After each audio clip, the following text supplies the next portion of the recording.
You're listening to the Cyberwire Network, powered by N2K.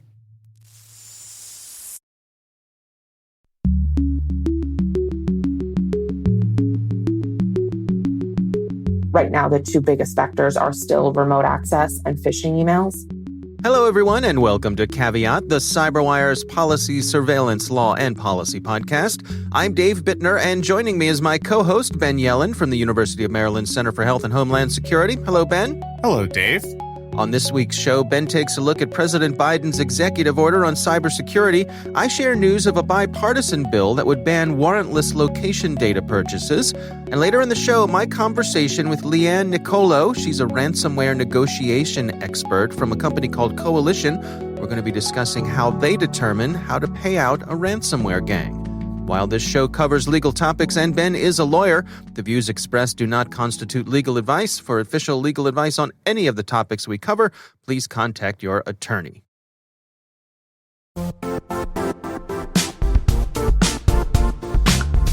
Now, a word from our sponsor, the Johns Hopkins University Information Security Institute, currently seeking qualified applicants for its innovative Master of Science in Security Informatics degree program. Study alongside world-class interdisciplinary experts and gain unparalleled educational, research, and professional experience in information security and assurance. Interested U.S. citizens should consider the National Science Foundation's CyberCore Scholarship for Service program, which covers tuition and a $6,000 annual professional development allowance, as well as providing a $37,000 additional annual stipend. Apply for the scholarship and the fall semester by March 1st. Learn more at cs.jhu.edu/MSSI.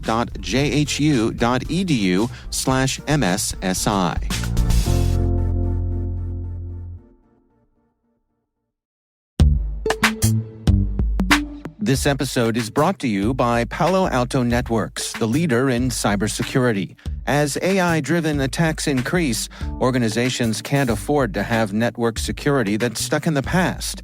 Discover how Palo Alto Networks can help you predict what's coming and proactively secure against it with a zero-trust, AI-powered network security platform built to secure whatever, whenever, wherever.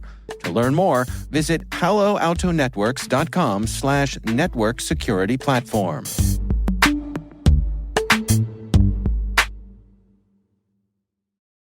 All right, Ben, we got some good stories to share, but before we do, you know how you always think of the perfect joke on the way home in your car, you know? So in the last show, we were talking about, I was trying to think of things that the government supplies, but that you can also upgrade, you know, if you want to purchase a better version of that, right? And I think we talked about public education as one, but the obvious one came to mind, which is water. Yep. Water, right? So true. I believe the comedian Jim Gaffigan once said, like, yes, you can get water free from any faucet, but, you know, I'd like to pay for it. Right. This is more watery than water. Right, exactly. And so I think that's something that is generally provided for the public good. It is inexpensive enough that if someone were to come to you and say, may I have a glass of water? Pretty much any of us would say, well, of course, and simply provide that for free. Most restaurants would do that, fast food places. I guess unless you live in Flint, Michigan, you have, and I point it's that true. out. It's true. Well, I think it's the shameful exception to the rule that overall providing clean water is something that our government does extraordinarily well. To the point where when you have exceptions like Flint, Michigan, it really stands out as a shameful example of how we need to do better. But I guess my point is if government-provided water is not good enough for you, and I make the case there's no reason why it shouldn't be, you can install your own filters or even go buy bottled water if that floats your boat. We've all done it. It does taste a little bit better, perhaps. Although some tap waters, everybody is always talking about how New York City tap water is amazing. Yeah, I think Maryland tap water is quite good. So if you're in our home state, enjoy that delicious tap water. Yeah. All right. Well, enough about that. Let's dig into some real stories this week. Why don't you start things off for us, Ben? You've got what I would consider to be the big one. Yep, I stole the big one for us today. So the article I took was from CSO, but this is a broad story about the new cybersecurity executive order released by the Biden administration. We've been anticipating that this order would be released over the past several months, and they did finally release it last week as we're recording. I think the backdrop of it is this comes in the wake of some crippling cyber attacks. Obviously, in the very recent past, we had the Colonial Pipeline hack, caused some panic buying at gasoline stations, and certainly at least temporarily increased the price of gasoline and caused some supply issues. So that had some pretty severe effects. And then, of course, SolarWinds and the Microsoft Exchange hacks before that.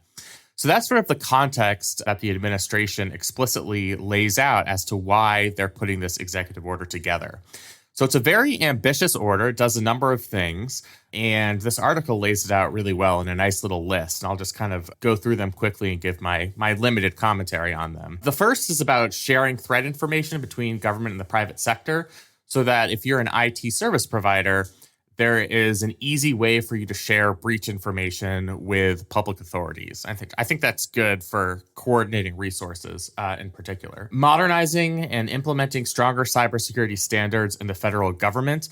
One thing you frequently see among these types of executive orders is the chance to kind of control what you are able to control. So the federal government is big, but it still only has limited purchasing power compared to the economy writ large. Yeah. But what the federal government can do is implement changes within the federal government's own system.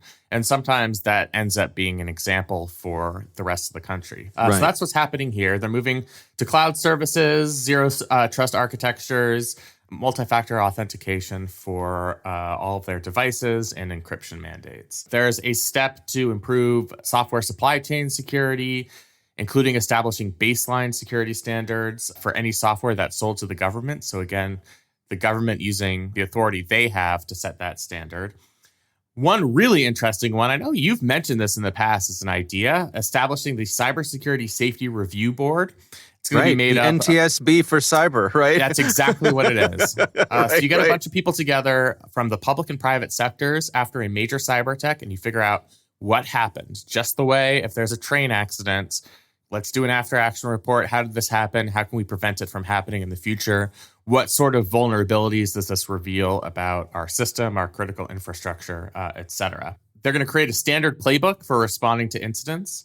So there's a kind of a set script that agencies can follow if there's some sort of cyber incident. And that, again, is just a baseline, but it's something that private organizations can build off of. Improving detection of cybersecurity incidents on federal government networks with a government-wide endpoint detection and response system. And improving investigative and remediation capabilities by creating a cybersecurity event log for federal agencies. So a couple more items where they're focusing on the area for which they have jurisdiction, which is federal agencies. Another one that's not mentioned in here that I think is crucially important is, you know how we talked about the Energy Star type ratings we'd like to see on IoT devices? Right. Yeah. This executive order includes a pilot program to try and test that out. You know, they purchased that smart refrigerator. This pilot program will see if it makes a difference, whether there is some sort of cybersecurity stamp of approval on that product. So this is very comprehensive. It was well received. Members of Congress of both parties praised the executive order, saying it was bold.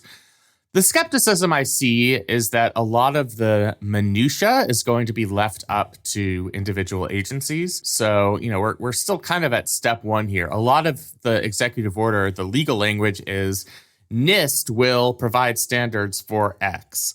Or, you know, another government agency will be tasked with coming up with the membership of the NTSB for cybersecurity incidents. So that work still has to be done. I think this is a really good start, and I think it's particularly timely because we've suffered some pretty significant cyber incidents over the past several months. Have they put any timelines on any of this stuff? Are they mandating that these things must be done by a certain date or time? Yeah, there are timelines on a lot of the different provisions. You kind of go section by section. We talked about the minimum standards for the SBOM. That has to be done within 60 days of the order. Within 30 days of the order, the Secretary of Commerce, acting through NIST, has to solicit input from a bunch of stakeholders, private sector, academia. We're finally getting noticed in academia. to develop standards, best practices, procedures for identifying practices that enhance the security of the software supply chain.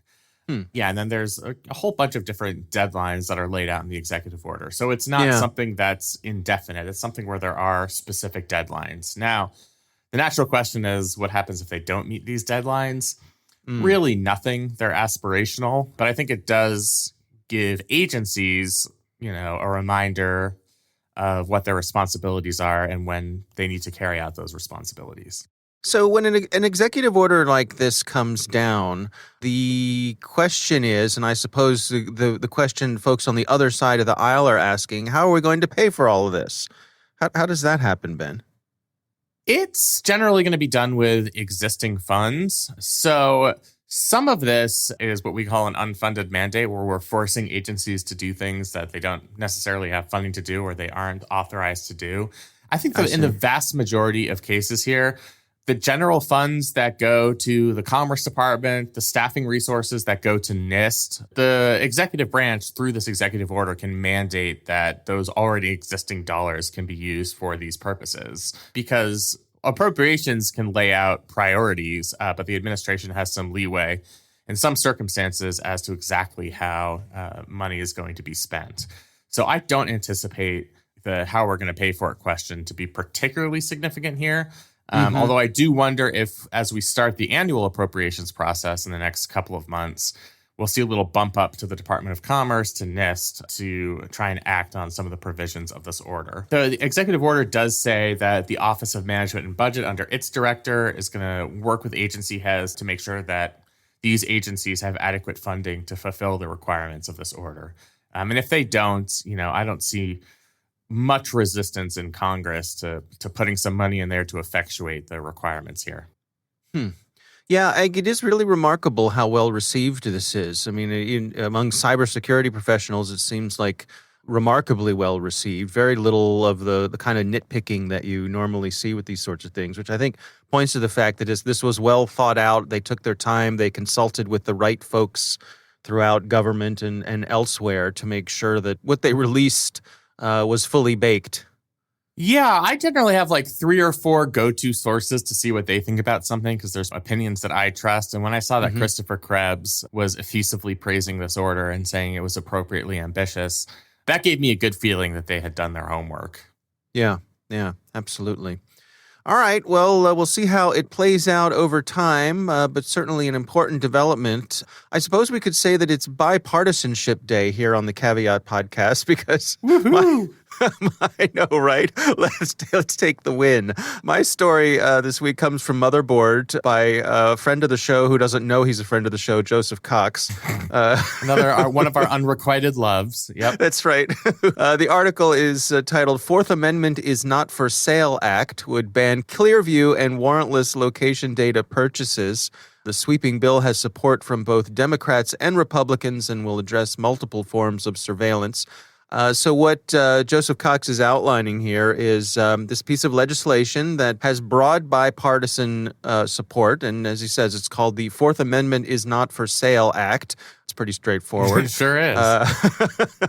But the sponsors of the bill, I mean, it's pretty much a who's who from both sides of the aisle. And basically what it's doing is saying that government agencies can't do this sort of end around that they've been found doing recently, where in cases where a warrant would be required to gather information, they go and purchase that information from the private sector on the free market from other companies who are gathering up and aggregating that data. So this act would say if you needed a warrant to get that information, you still need a warrant to get that information, even if it's available elsewhere. Right. Does it sound like I have that right? It does, yeah. And this is a response to a real problem out there where we've talked about this. This company called Ventel has been selling location data harvested from applications that we all use to government agencies. So the FBI, Customs and Border Protection, Immigration and Customs Enforcement. And Ventel has served as this data broker.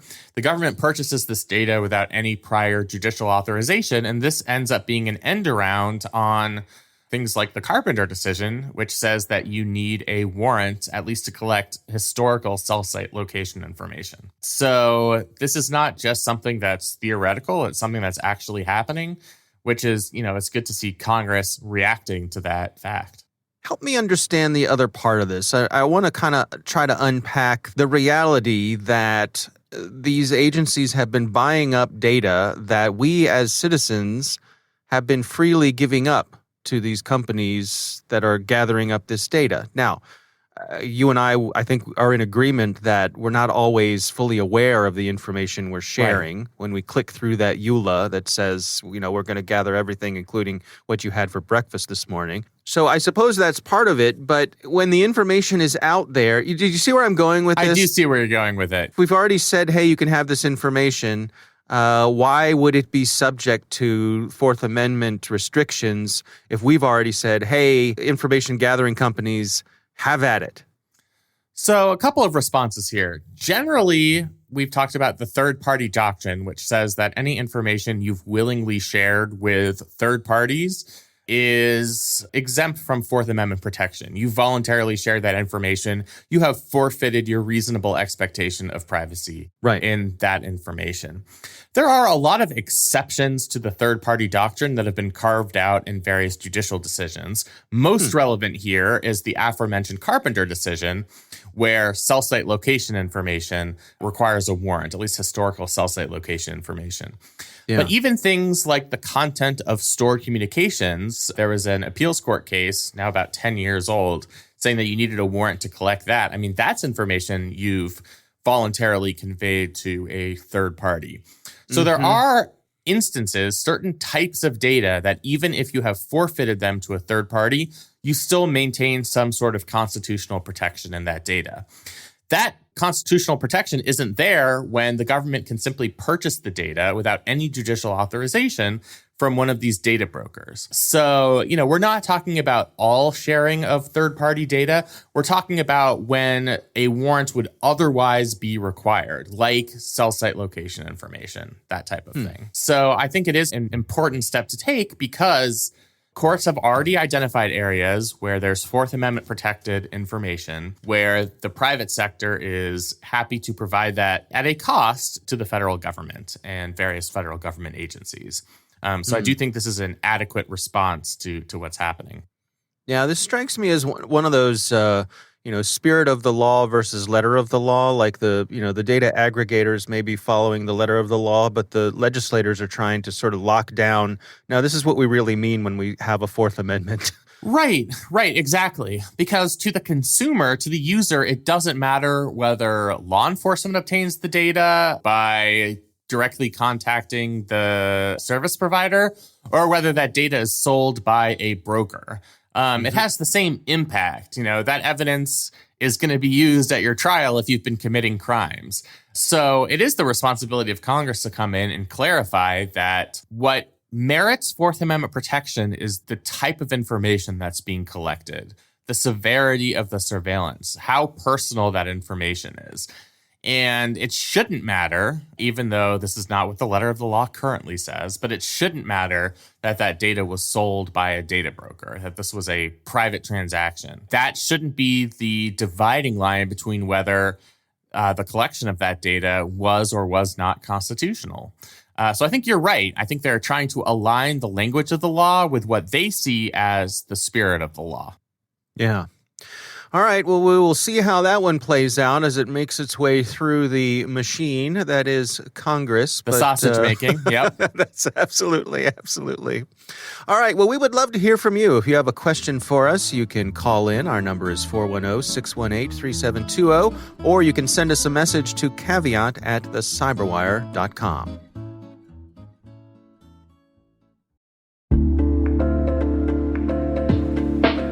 And now, a word from our sponsor, SpyCloud, the cybercrime analytics leader. SpyCloud disrupts cybercrime by telling you what criminals know about your business and your customers, so you can take action to prevent ransomware, session hijacking, account takeover, and online fraud. SpyCloud constantly recaptures and analyzes new data from the criminal underground, including credentials, session cookies, and PII siphoned from malware-infected devices.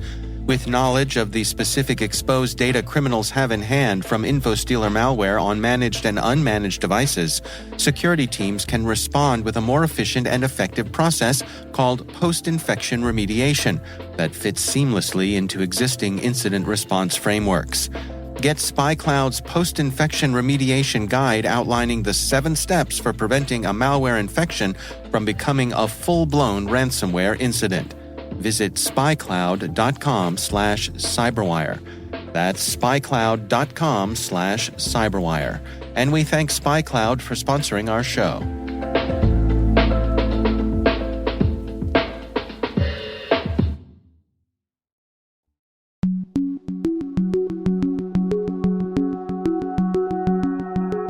Ben, I recently had the pleasure of speaking with Leeann Nicolo. She is a ransomware negotiation expert from a company called Coalition, and our conversation focuses on what she goes through when she's working with these ransomware gangs and figuring out how much or even if they're going to pay the ransom. Here's my conversation with Leeann Nicolo.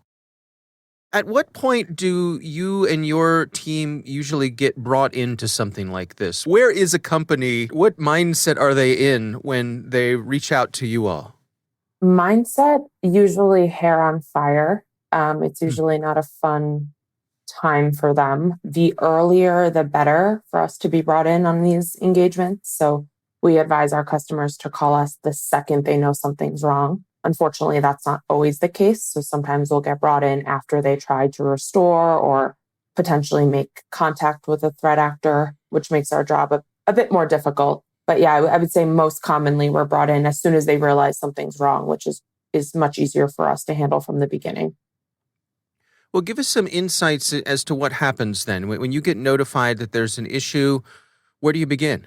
We make sure that we are dealing with ransomware. So we ask to see some sample files that they say that are inaccessible, as well as we have them check their systems for what we call a ransom note.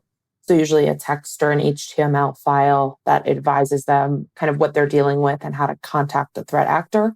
Once we confirm that it is in fact ransomware, we go ahead and figure out what variant they're dealing with.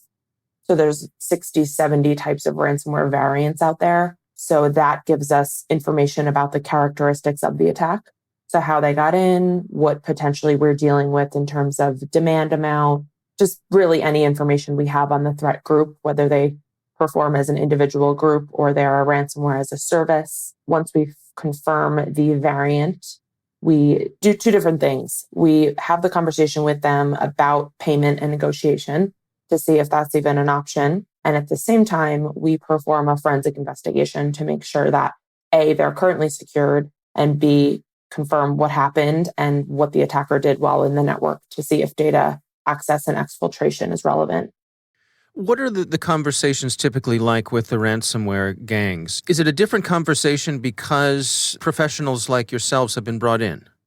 It is, but often we try to mimic the conversation as it would be if it was the client.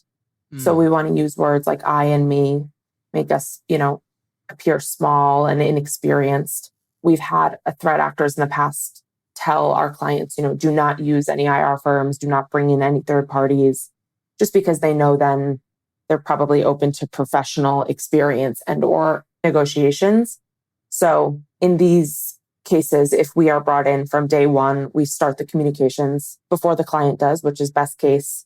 Like I said, we try to make ourselves appear small and inexperienced, as this year has proven difficult for all of us anyway. So it's been great in the negotiation phase to be able to say, we don't have those funds.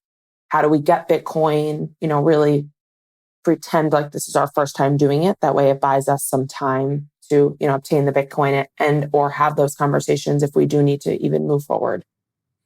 So take us through the decision process then in terms of, do you or do you not pay the ransom and how do you go about those negotiations? Sure, absolutely. So the first question we say to all of our clients are, where is your business right now? So are you, 100% down? Are you hobbling along? Do you have backups? If you have backups, have they been tested? Are they recent? Can they rebuild without too much of a business impact? The answers to all of that question obviously change our decision. The best case scenario is they have full backups. They don't house any sensitive data that would kick off a notification obligation. So the legality of notifying data has been accessed or exfiltrated.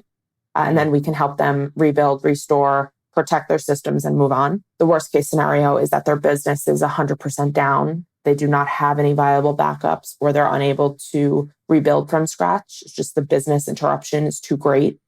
And then so we start having the conversation of, okay, what does this look like in terms of what is your data worth? Should we open up negotiation? Should we make contact? A few years ago, the biggest concern was that the data was locked. And it's definitely moving towards the data was taken. So we have to have the legal conversation of the types of data they store and whether or not it sparks any notification obligation. I wouldn't say above data being locked, because that's still ultimately the most inconvenience for a business. But in almost all of these cases, we have to have the conversation of exfiltration and then paying so that the attacker will delete their data. Although we are dealing with criminals here, they say that they're deleting the data. So it's a best effort. Where do we find ourselves these days in terms of organizations having insurance to protect themselves against these sorts of things?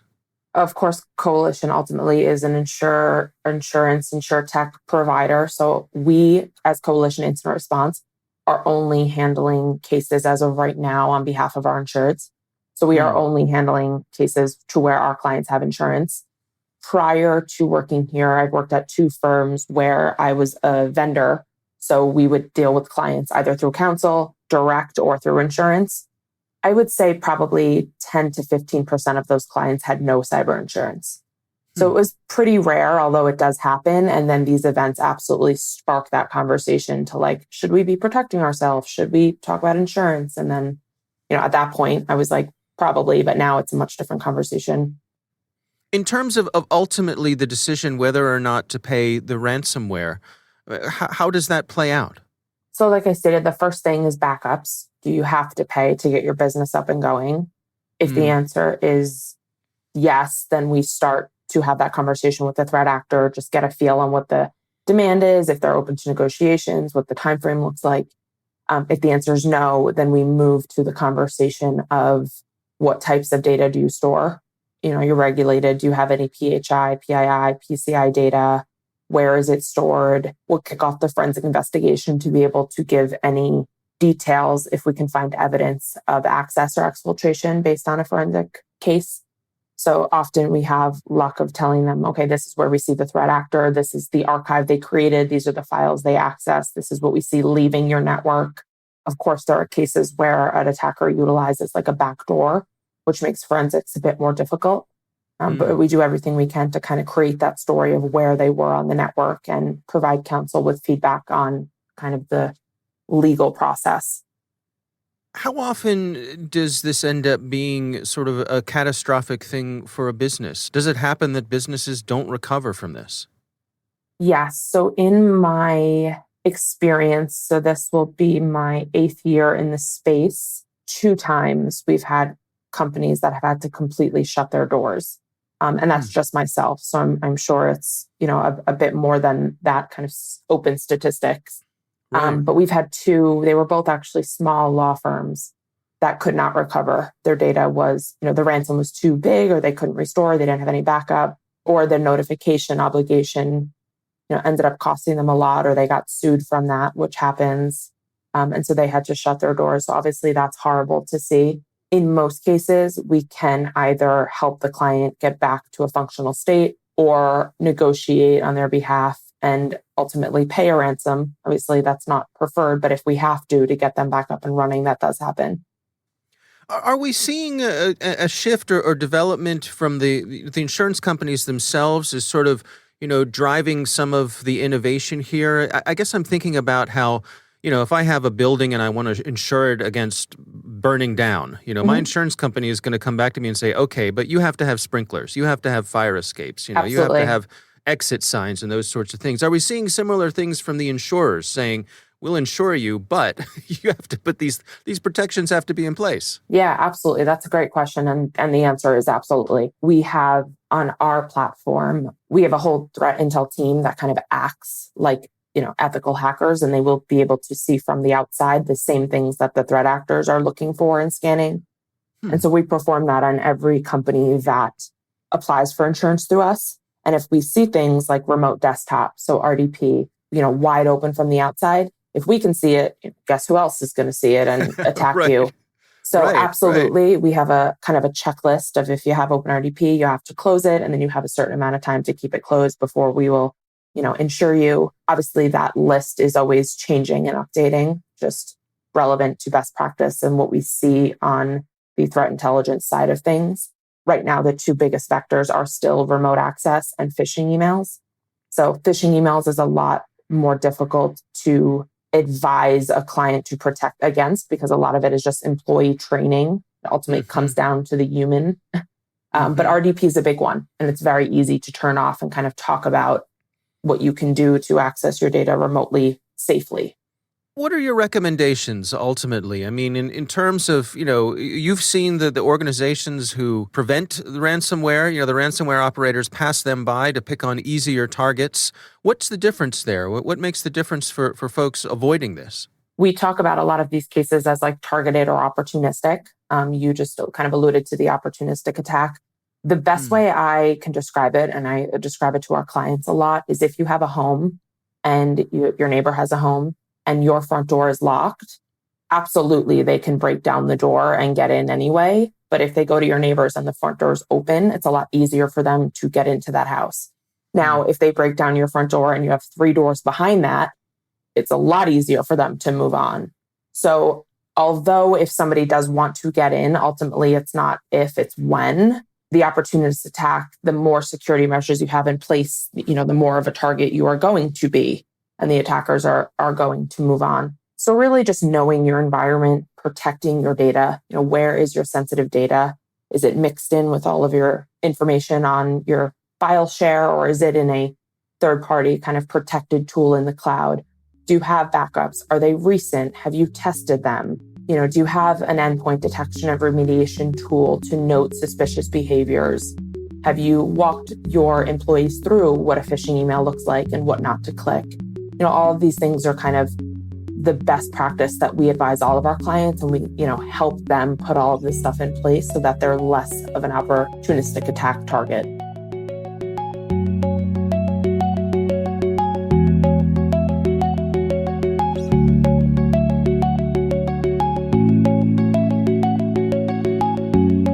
All right, Ben, what do you think? That was so cool. I mean, I know I say this a lot, but that really, I think, is one of the most interesting conversations with a guest we've had on this podcast. Yeah, wasn't she great? She was, and what a fascinating job. Right. You have to have technical expertise for sure to do what she does. But I think more importantly, you have to have a lot of other skills that we might not associate with somebody in this field, like negotiating with hostage takers. I mean, that's something that law enforcement officials in the U.S. military probably go through years of significant training to figure out those skills. And this work requires not just that you know how to rebuild somebody's system, but that you're able to have these human interactions and engage in these types of negotiations. So I just thought it was fascinating. It's a fascinating job. Every so often we get one of those interviews where I regret my career choices, and this might be one of them. I mean, how interesting would that type of work have been? Right. Well, maybe Leeann is taking on interns, Ben. You never know. That would be awesome. Yeah. Right. Yeah. Well, again, our thanks to Leeann Nicolo from Coalition for joining us. Really interesting stuff. So we do appreciate her taking the time. That is our show. We want to thank all of you for listening. The Caveat podcast is proudly produced in Maryland at the startup studios of Data Tribe, where they're co-building the next generation of cybersecurity teams and technologies. Our senior producer is Jennifer Iben. Our executive editor is Peter Kilpie. I'm Dave Bittner. And I'm Ben Yellen. Thanks for listening.